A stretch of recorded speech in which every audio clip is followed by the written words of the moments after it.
Last week, we spoke about how some Republicans are backing Obama. Yesterday, we took a look at Democrats backing John McCain. But today, both men have their eyes set on a group many people say might swing this election and decide everyone in the future. Who are they and what do they like? That's next.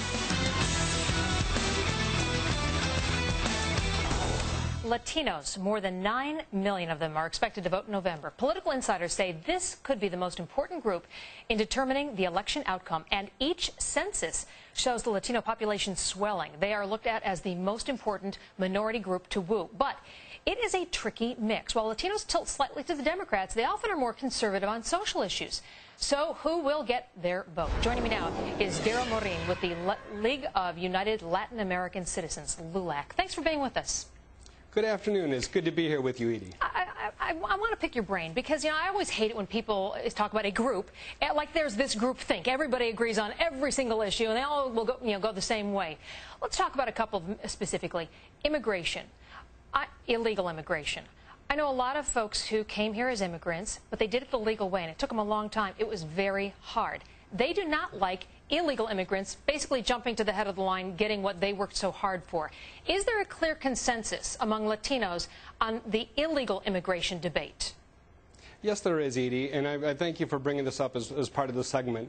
Actually, you'll find there's a lot of information floating out there. When you talk to most Latinos out there in the community, they'll tell you that we need three things out of immigration reform. Yes, we need to secure our borders. Everyone can agree on that.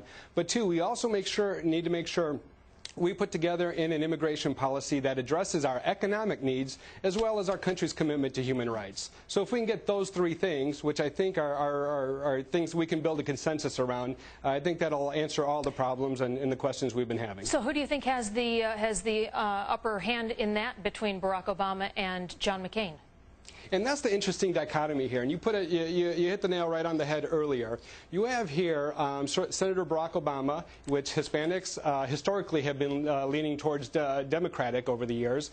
But then you have Senator John McCain, who by far is the most popular Republican amongst Latinos because he was there fighting for comprehensive immigration reform and a lot of other issues before anyone else was. So it's that margin of victory that's really going to decide who the next president of the United States is going to be. And they are trying very hard to be everyone's friend. Let's listen right now to a clip from Senator John McCain.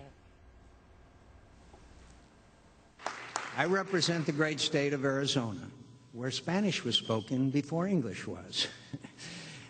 And where the character and prosperity of our state owes a great deal to the many Arizonans of Hispanic descent who live there. And we also have a little clip from Barack Obama as well. Let's listen to that. Now comes the time to vote.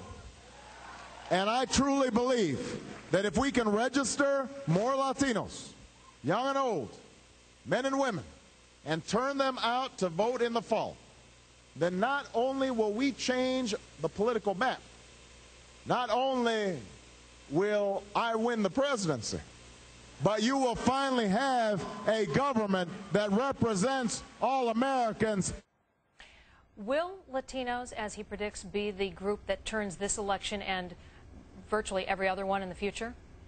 Yes, they will. And even historically, you can look to the past. When you look at George W. Bush as our current president's last two elections, Latinos traditionally voted 20% Republican, maybe a little bit less. Karl Rove orchestrated an outreach program, and the president garnered 34% in his first election and 40% in his second. Now, Karl Rove will be the first one to tell you, without winning that much of the Latino vote, President Bush never becomes president. So not only will we decide the next president of the United States, but we did so in the past as well. All right, Darryl Morin, thank you very much with LULAC. Thank you.